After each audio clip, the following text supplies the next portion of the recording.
waxaad ku soo dhawaataan barnaamij aqoon-is-weydaarsi ah oo aan ugu magac daray fahamka islaamka. waa taxane aan ku soo qaadan doono mawaadiic kala duwan oo ujeedkooda guud uu yahay guusha iyo sacaadada nolosha laga dhaxlo ku dhaqanka islaamka. qaybta koowaad ee maanta waxaan uga hadli doonaa waxa loo yaqaano Quran Revelation Roadmap, maxay tahay Owner's Manual, muxuu ahaa safarkii ugu horreeyey ee muqaddaska ahaa ee taariikhda ka beddelay wax weyn, iyo example ama tusaale ka mid ah raadka ay ku reebayso bulsho haddii lagu dhaqmi waayo Allah subxaanahu wa tacaala amarkiisa. waxaa jirta xaqiiqo aan la iska indhatiri karin. tusaale ahaan qur-aanka waxa uu yahay, haddii uu jiraba buug ama kitaab la akhriyo, midka loogu akhrinta badan yahay caalamka maanta ka jira. haddii uu jiro kitaab la xifdisan yahayna waa kitaabka loogu xifdiga badan yahay. dad bilyan kor u dhaafaya ayaa maalin kastaba akhriya caalamka, mana jiro buug sidaa loo akhriyo. taana waxay ku tusaysaa mucjiska uu yahay qur-aanka. maxaa yeelay qofka koonfurta ilaa iyo ka waqooyi jooga, ilaa iyo ka bari iyo galbeed, caalamka gees ka gees ayaa isku si looga akhrinayaa, loogu sujuudayaa, loo xifdisan yahay. balse waxaa kaloo jirta iyana oo aan rabno in aan wax badan ka ogaano sababta ay dad badin aysan wax badan uga fahamsanayn. hadday ahaan lahayd kuwa aana aaminsanayn iyo haddii ay tahayba kuwa aaminsan ee ku dhaqmayo muslimiin ah. maxaa keenay misunderstandingka? maxaa keenaya variation badan oo qur-aanka dadku ay beryahan dambe dhaqamadooda, taasoo markaa qayb ka noqonaysa bulshadu waxa ay maanta faraha ku hayso ee dhaqanka ah. waxaynu rabnaa inaynu barbar dhigno sidee buu ahaa xilligii nabigeenna calayhi salaatu wasalaam qur-aanka ku soo degayey, iyo bulshadii xanuunsanayd, hadday noqoto caafimaad jir iyo maskax,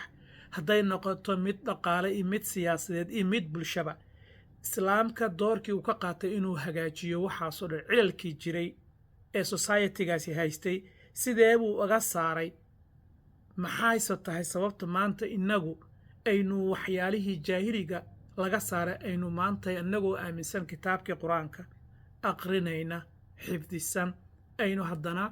calaamooyinkaas inooga muuqdaan? marka sababtaas wey sababta runtii aan doonayo in aanu dib ugu noqonno drawing boardka. 23 sano bulshada muslimka soo maray, 23 sano ee nabigeenna calayhi salaatu wasalaam maalintii uu yimid ee waxyiga uu ku soo degay ilaa iyo maalinta uu dhimanayo waa 23 sano yar. runtii haddaad fiirisidna inta aynu waddankayaga qaxay iyo 1991 wixii ka dambeeyey ilaa hadda oo aynu marayno 2025 waa 35 sano. 40 sano ku sii soconnaa. marka 23 sano maxay noqonaysaa? intii xukunka uu haystay madaxweyne fulaan, ama madaxweyneyaal badan oo ka badan intaa haysta, ama kuwa haystay 5 sano iyo 5 sano oo haddaba ku sii socda inay 12 sano xukunkii ay gacanta ku hayaan, maxay bulsho u qabteen? kuwa badan oo boqorro ah ee muslimiinta joogana maxay 23 sano ku qabteen? marka waxaynu rabnaa inaynu barbar dhigno 23 sano oo barakaysnaa ee nabigeenna calayhi salaatu wasalaam uu caalamkan isbeddel ku sameeyey, isbeddelkaasoo muuqda oo cidna aysan dafiri karin oo maanta aynu gacanta ku hayno. marka si taa aynu wax uga fahmnana waxay runtii noqonaysaa in aynu fahamno roadmapkan runtii waxa uu keenayaa in qofka waxyaabo badan, haddii aanu markii hore si toos aanu usoo baran, si formally ah, in maanta uu runtii ku baraarugo. waa arrintaan doonayo in aan runtii banaanka soo dhigo. haddaad fiiriso nabigeenna calayhi salaatu wasalaam markii uu 0 year ama sanadkii koowaad, waanu arki doonaa wixii ku dhacay, ilaa iyo sanadii 1 iyo 2 iyo 3 waxay ahaayeen 3 sano dhib badan. waxaa ku xigtay 4 iyo 5 iyo 6 iyana 3 sano kale oo aan runtii aanu arki doonno. waxay ahaayeen isbeddelka maalinba maalinta ka dambaysa uu ku sameynayo shakhsiyaadka nabiga calayhi salaatu wasalaam amarkiisa qaadanaya ee raacaya, iyo kooxda markaas soo raacaysa, iyo bulshooyinka uu ku sameynayaan arki doonaa. waxaynu raacin doonaa 3 sano ee ku xigta ee sanadii 7aad, 8aad, 9aad. waxaanu arki doonaa ilaa iyo laga gaaro sanada 12aad. waa tan nabiga markaa uu isaga tegi doono maka uu aadi doono madiina, 6 sano ku xigtaan arki doonaa sida ay wax isu bedelayaan ilaa iyo 5 sano ku xigta marka road mapkaasi sidee uu u shaqeynayaa oo dadka muslimiinta ay diinta ay u soo gelayaan dhibaatooyinka ay la kulmayaan ee caqiida ahaan nabiga muxuu barayaa bulshadan markeedii hore awthaan tacaabudi jirtay asnaamta ee ahay dadka ugu liita maxaa keenay in ay 3 sano gudahood ay noocaan noqoto isbeddelka uu ka muuqdo ayaanu insha Allah xooga saari doonaa taasoo keenaysa markaa in aynu noqono dad markaa taariikhda maanta aynu ku jirno iyo tii aynu soo marnay iyo sidee baynu markaasi dib wax uga baran karnaa taariikhdii hore waxaanu xooga saari doonaa oo kale raadadkii nebiyada ka mid ah oo runtii taariikhda wax weyn ka bedelay uu caalamkan ku sameeyey markaanu nebigaasi ka hadalno ayaanu insha Allah annagoo isticmaalayna the same analogy ujeedada dhanna waxay tahay map oo ah geographiga caalamka place meel ka mid ah sidii islaamku mar uu u taabtay meesha arrintaasi ay ka dhacday boqorada ay ka dhacday maxaa la dhihi jiray waxyiga islaamiga ah ee Allah subhanahu wa ta'ala caalamka uu doonay in uu wax uga bedelo bulshadii markaa meesha ku dhaqnayd iyo maxaan ku raahdaa waxaanu insha Allah xooga saari doonaa isna raadka nabi Ibrahim alayhi salatu wasalaam oo isna runtii u baahan in dadku dhan isku si u wada fahamsan yihiin maxaa yeelay Sumaye iyo Suhayb wiilkan iyo gabadha characterka ka ah ee buugan jelaya ama ra'yigaygu uu ku socdo markay arkeen raadkan waaweyn way la yaabeen waxay yiraahdeen maxaa keenay meeshan iyo sidee ku dhacday marka waxay noqonaysaa qof kasta inuu fahmo oo faham isla eg ama faham aanu ka wada simanna aynu ka wada haysano maxaa yeelay raadkan waxa uu ahaa ama socdaalkan waxa uu ahaa socdaal runtii maasha Allah ahaa oo Allah subhanahu wa ta'ala xikmad uu ka lahaa xikmadaasina waxay keentay 4,000 sano ka hor in taariikhdii bini'aadamku ay wax weyn iska bedelaan taasoo maanta diin ahaan wax uga bedelaya dhaqan ahaan doodo badan ka taagantahay siyaasad ahaanna hadda aynu marayno la doonayo in si kaloo fabrication ah loo isticmaalo iyadoo dana gaara laga leeyahay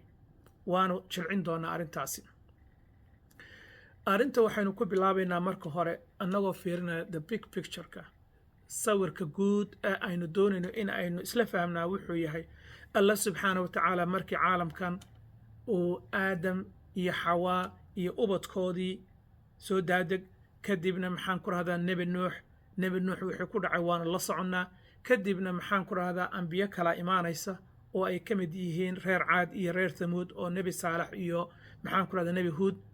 intaasoo dhan hadda inaga kamaynan hadal laakiin nebi ibraahim marka aynu soo gaarno ayaynu aad u fasiri doonaa ujeeddada aynu ka leenahay laakiin Allah subhanahu wa ta'ala wuxuu ballan buu naga qaaday markii aadam iyo xawaa caalamka loo soo daadejiyey oo dhulka ay yimaadeen waxauna ahaa hadalkaasi oo ah waxaa idin imaan doona oo agteeda idinkaga imaan doona hanuunkaasi qofkii raaca qofkaasi waa badbaadaya waxa weeyaan waa hadal cad maxaa yeelay Allah subhanahu wa ta'ala waxa weeyaan waa abuurihii oo wuxuu leeyahay markaa wax uu ugu talagalay makhluuq uu abuuray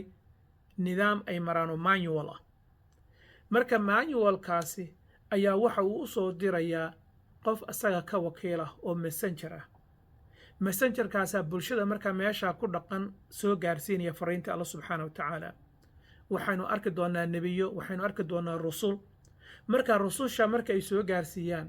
oo ay dadka u sheegaan oo maxaan ku radaa owners manual ay siiyaan sidii loo dhaqmi lahaa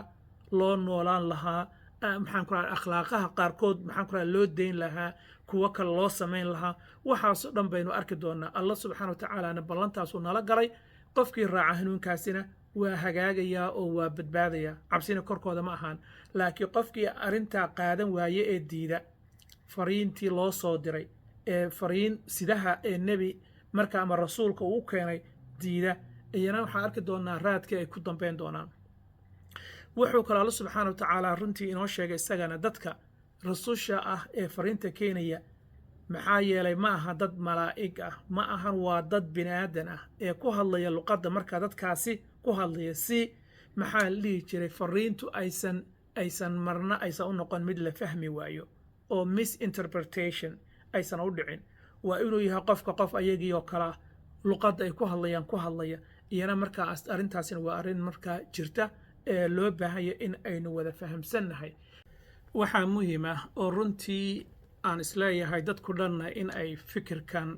ama sheekadan aanu ka wada simannahay safar waxaa jira caalamka soo maray 4,000 oo sano ka hor oo runtii barakaysnaa safarkaasina wuxuu wax weyn ka bedelay taariikhda bini'aadamka maanta nool muslimiinta kiristaanka dhammaan maxaan ku rahaa yahuudda iyo cidda la mid ah ilaa iyo hadda uu xitaa qayb ku leeyahay siyaasooyin badan oo hadda caalamka ka shaqaynaya ama la doonayo in laga shaqaysiiyo marka waxaan doonayaa arrintan runtii inaan idinla wadaago oo aan jeclahay dadkuna inaannu isku si u wada aragno waxaa jirtay 4,000 oo sano ka hor muddo hadda laga joogo meel magaalo la yidhaahdo oo hadda magaalada kuufa la yidhaahda hadda ciraaq ku taalla waqti xaadirkan agteeda ah ayaa waxaa ku dhashay wiil la yidhaahdo ibraahim oo nebi ibraahim noqon doona marka nebi ibraahim wuxuu ka dhalanayaa bulsho oo runtii webiyada Euphrates iyo Tigris agtooda ah labada webi ee magaca leh ee waddankaasi runtii ilbaxnimada caalamkana qayb wax la ka qaatay waddanka markaa waxaa ka talinhaya boqor la yidhaahdo nimruud dadku markaasi waxa ay yihiin dad maxaan ku rahdaa asnaamta caabuda dhagxaan ay qoreen iyo waxyaabo badan oo maxaan ku rahdaa hadday noqoto ay caabudayaan dayaxa qoraxda xidigaha wax kasta oo markaasi bini'aadamka camalkiisa iyo niyadiisa iyo shaydaan u qurxiyey ayay caabudayaan marka nebi ibraahim allah subxaana wa tacaala baa doortay oo ilhaamiyey oo hanuuniyey markaasaa maxaan ku rahaa wuxuu bilaabayaa inuu aabbihiisa uu su'aalo badan weydiiyo oo uu weydiiyo bulshadii uu la noolaa marka waxay keenaysaa markaa arrintaasi runtii isbeddel weyn oo markaasi ee ku imaanaya deegaankaasi maxaa yeelay allah subxaana wa tacaala markuu hanuunkiisa siiyo ibraahimna wuxuu weydiinayaa aabbihiisii iyo maxaan ku rahdaa bulshadii ula noolaa aabbihii wuxuu markuu weydiiyo su'aalo critically aabba la doonayo in uu maxaan ku rahdaa la challenge gareeyo aabbo maxay tahay waxaanaad qoraysaa ee aad leedahay waa caabudayaa maa haadihi tamaathiil maxay yihiin waxa kan sanamada tan aad maxaan ku rahdaa gacantaada intaad ku qortay kadibna aad caabudaysaan aabbana uu leeyahay wajadnaa aabaa'ana aabbayaasheennaanu ka helnay waxa kan waa dhaqan soo jireen ah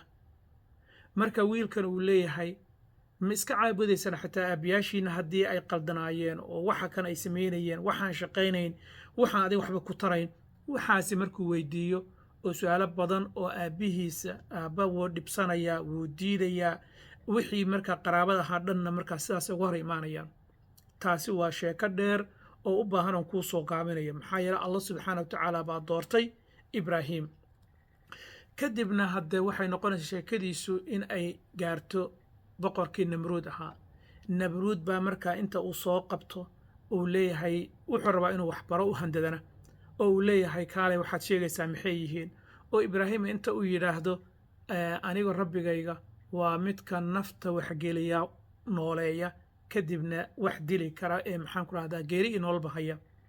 kadibna isagana boqorka inta uu u yeero maxaan ku rahdaa 2 qof oo xabsiga ugu jirta buu soo saaraya midna qoortu ka goonaya midna weydiinaya arag buu leeyahay anigu waxaan sameeyey soo aniga kan noolaynaya dilina kara markaasuu wuxuu leeyahay taasi maaha waxaan ka hadlaya noolayn iyo maxaan ku rahdaa nolol la bixiyo waxaad samaysaaba sheekadu si aanba kuugu jilciyo allah subxaana wa tacaala qoraxda wuxuu ka soo saaraa bariga galbeedkana way u dhacdaaya adigu waxaad samaysaa bariga galbeedka ka soo saar oo bariga u rid markaa hala arkay allah subxaana wa tacaala sancadiisa khilaaf oo bariga qoraxda ka soo bixaysay ka soo bedelo midigta maxaan ku rahdaa ka soo bixi bariga galbeedka ka keen oo bariga markaa ha u dhacdee markaasuu wareerayaa oo sheekada ku xumaanaysaa oo arrintu jiq ay ku noqonaysaa kadibna nebi ibraahim qorshe ayuu degayaa maalin dadku ay bannaanka u baxeenba waa xanuunsana intuu yidhaahdo ayuu ka burburinayaa markaasi wuxuu bilaabayaa destruction of the idols kadib marka uu burburiyo kadib baa la ogaanaya inuu isaga yahay kadib marka uu yimaado sheekooyinkaasi runtii ilmaheenna inay fahmaan adiga waalidkaana runtii waxaan jeclahay inaan isku si wada aragno marka nebi ibraahim waxay allaha uu isticmaalaya waxa weeyaan waxyaala loojiga oo caqliga gelaya waalidka dadka marka la soo qabto wuxuu leeyahay haddee maxaa la dhihi jiray sanamadan aad sheegaysaan inay iyaguba ay yihiin bal la hadla iyagu ka jawaabeen marka la ogaado inaysan hadlayna oo ay leeyihin ma hadlayaan hadda wax aanan hadlayn naftiisa waxba tarayn cadow iska dhicin karayn sideeba adigu wax kaaga dhicinaya wax kuu taraya kadib baa maxaan kula go'aan waxay gaarayaa wiilka kan waa ka dheereeyey waa nama anfacayo markaasaa boqorkii iyo magaaladii dhanba waa dab baa la gelinaya waa la gubaya kadibna ilaah baa ka badbaadinaya dabkaasi sheekadaasi waxaan doonayaa meesha waxaa ka dhalanaya marka maxal shaahadkeyga waxay tahay safarkii barakaysnaa safarka barakaysnaa waxa weeye magaaladii uu markaa ku dhashay oo ku koray oo aabihii uu joogay iyo reerkoodii ay deganaayeen ayuu ka soo cagcagaynaya waa ka soo dhaqaaqaya dabadeedna wuxuu imaanayaa magaalo xaraam la yidhaahdo magaalada xaraamtaasi oo hadda maxaan ku rahdaa ku taalla borderka Syria iyo Turkiya kadib meesha markuu yimaado magaaladaasina waa magaalo runtii isaga iyo ilmihiisa wax badan ay isaga dabalaaban doona meeshaasi kadibna wuxuu imaan doonaa maxaan ku rahdaa dhul hadda aanu muqadas ah oo dhulka barakaysan ee maxaan ku rahdaa Falastiin iyo Shaamkaasi ayuu imaanaya halkaas ayaa runtii iyana maxaan ku rahdaa taariikh badan oo islaami ah ay ka dhalan doontaa dabadeedna wuxuu u gudbi doonaa Masar iyana meeshaasi taariikh kale ka dhalanaysa waxaasoo dhan baan doonayaa ilaa iyo Maka ayuu imaan doonaa oo iyana taariikh badan oo ilaa maanta aynu lan loonahay